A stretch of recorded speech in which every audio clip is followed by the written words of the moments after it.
Mi nombre es Edwin David Cruz Naranjo, estudiante de la carrera de Administración del semestre 6V. El día de hoy vengo a explicar un trabajo de segunda oportunidad de la materia de gestión de la retribución, el cual es una nómina de PTU y de salarios. Para este caso yo utilizaré la empresa Patitos SASB, que generó una utilidad total del año 2023 de 2 millones, las cuales vamos a repartir 200,000 para todos sus trabajadores. Antes de eso voy a explicar cómo se obtiene la utilidad de repartir. Es muy fácil, se multiplica los 2 millones por el 10%. Y para el paso 2, pues tenemos que dividir entre 2 la utilidad y asignar por los días vengados y trabajados. En este caso, estos 200,000 pesos se dividen entre 2, que nos da un total de 100,000 pesos para repartir. ¿Okay? En este ejemplo práctico, para irnos un poquito más rápido, vamos a explicar el caso de Benjamín, que es un trabajador de la empresa Patitos SASB. Benjamín tiene un sueldo de 200,000 pesos anuales, días laborados 190 días, pero es muy importante explicar antes que eso los factores. ¿Cómo se determinan los factores del sueldo anual? Pues muy fácil. Se contabilizan y se suman totalmente los sueldos anuales de cada uno de los trabajadores y se divide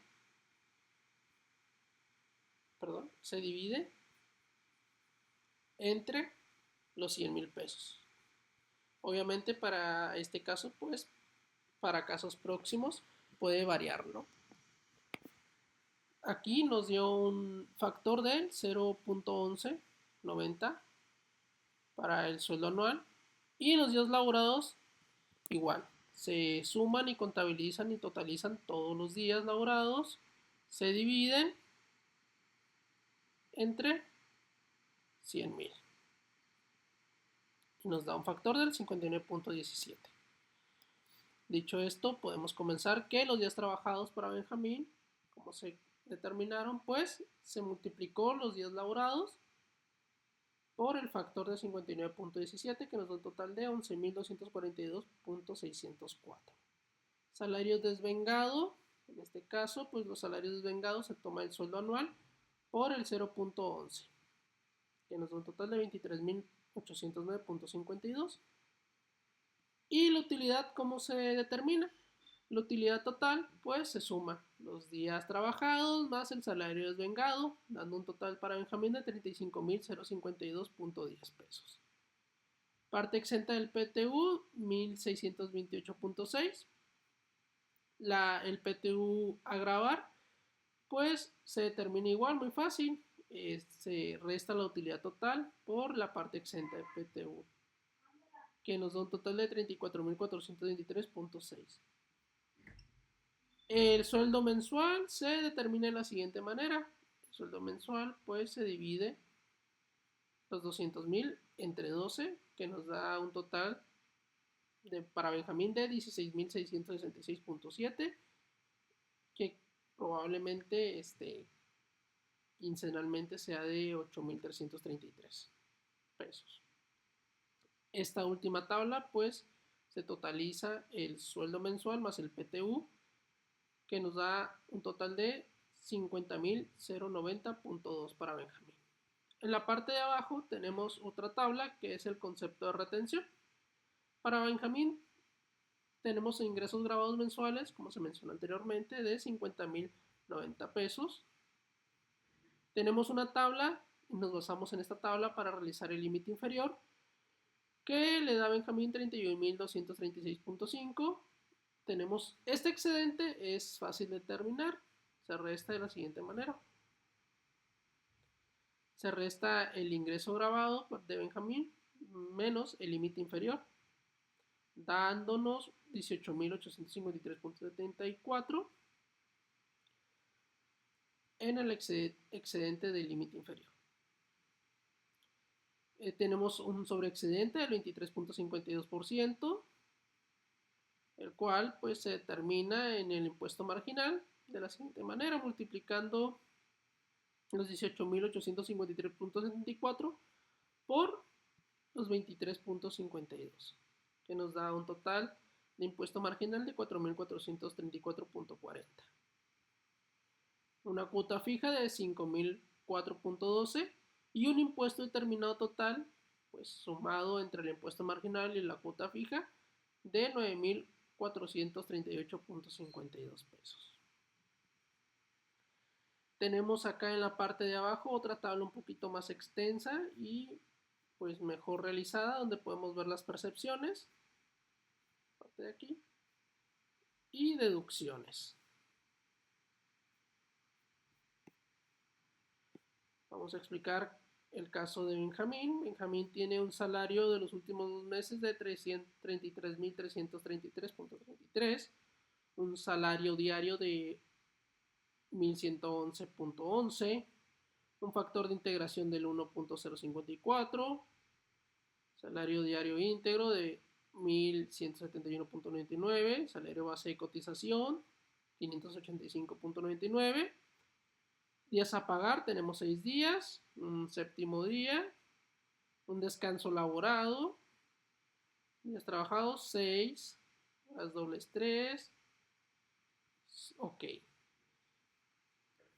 Para contextualizar más esta parte de la tabla, suma todos los factores, los sueldos, días, horas, para determinar las percepciones. Para Benjamín tenemos un sueldo, pues como se mencionó, que es la suma de los días trabajados más los días laborados, perdón, más los descansos laborados por el salario diario, que nos da para este caso 7.777.77. El séptimo día, pues el salario diario por un séptimo día nos da 1.111.11. Domingo doble, pues, que es el descanso laborado por el salario diario, igual 1.111.11.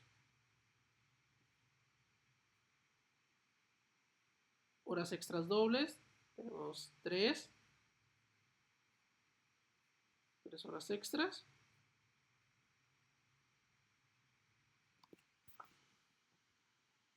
Que se determinan de la siguiente manera.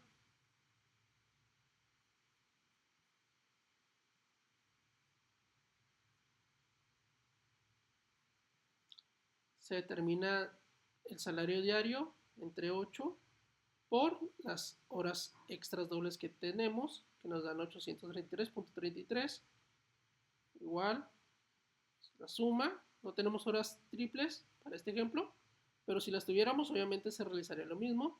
Es que aquí en vez de 2 se multiplica por 3, nos daría aquí el factor. Como no tenemos nada en esta casilla para Benjamín, pues se explica los 833.33, pero en el caso de Edgar sí tenemos. Y como se los comento, pues es lo mismo que Benjamín, nomás que en vez de ser por 2, se multiplica por 3.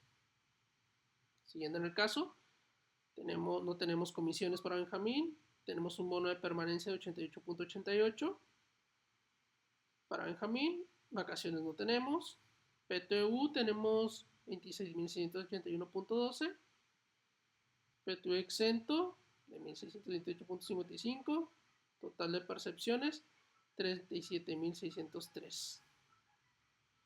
Tenemos un ICR de 6.492, Seguridad Social 75 pesitos, Infonavit 158.07, préstamos y sindicatos lo tenemos, total de deducciones tenemos 6.725.37 y ingresos exentos 628, ingresos grabados 32.506 pesos. ¿Cómo se determina? Pues es el salario neto más el ingreso exento.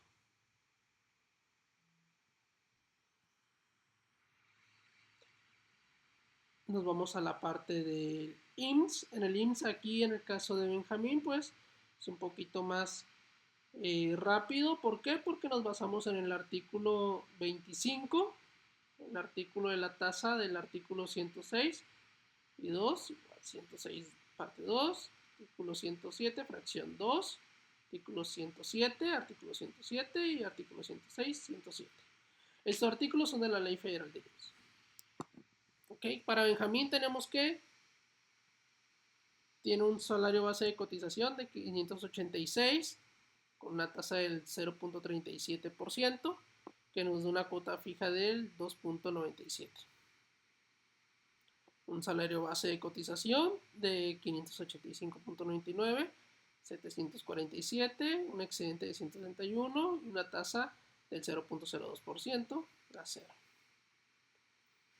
Igual, un salario base de cotización, 585, una tasa del 1%, que nos da un excedente del 5.85 y una tasa del 25%, que pues nos da multiplicando el 0.25 por el 5.85, 1.64. Un salario base de cotización de 585.99 por una tasa del 0.62%, que nos da pues multiplicado 3.66. Salario base de cotización, repetimos, la tasa varía de cesantía y vejez, 1.12. Lo multiplicamos por el salario base de cotización y nos da el 6.59 de aquí. De acuerdo a la cuota del artículo 25, tenemos el 1.19%, el 1.19 de la cuota diaria, 2.19, perdón, no tenemos 0, tenemos la cuota del artículo 7, el 1.46, la cuota de invalidez y vida de 3.62, la cuota de cesantía y vejez 6.59, la cuota diaria de 13.91. Estos pues son nomás sumados, puestos, de lo dicho anteriormente, en esta tablita. Esta tablita recolecta toda la información. Días de periodo pues son 7, nos da un total al final de 97.42 pesitos de IMSS que paga la empresa Benjamín. En el caso de Infonavit, pues aquí tenemos esta pequeña tablita, la cual demuestra que pues igual se maneja con el salario base de cotización de Benjamín por una tasa del 5%, una cuota diaria del 29.29% determinada por los 585 por el 5%, los días de periodo que son 7, que le da un total al empleado de 205.09. Para terminar con esta explicación, tenemos unas nóminas individuales, las cuales concentran todas las percepciones y deducciones de cada uno de los empleados de la empresa Patitos SADCB. En el caso de Benjamín, pues aquí tenemos su nómina, la cual tiene su sueldo base, su séptimo día, bono de permanencia, su PTU y las deducciones. Las deducciones pues entran todas las partes que se le quitan al trabajador por el pago de IMSS, el ICR y en caso de que tenga un crédito de Infonavit pues se le descuenta. De igual forma entraría en este caso el sindicato. Nos da un subtotal de 35.658, ya restándole las deducciones, nos da un total de 28.864. Importante saber que cada nómina debe tener un código QR timbrado. ¿Para qué? Para que así sea oficialmente recibida por el empleado. En caso de no tenerla, pues tendríamos que dar una aclaración a la empresa. Otro punto muy importante es saber que toda esta información está basada y realizada de acuerdo a la Ley Federal del Trabajo, Ley Federal del IMSS, Ley del Infonavit y Ley del Impuesto sobre la Renta o ICR. Pues de mi parte sería todo y pues espero que les haya gustado esta pequeña explicación. Muchas gracias.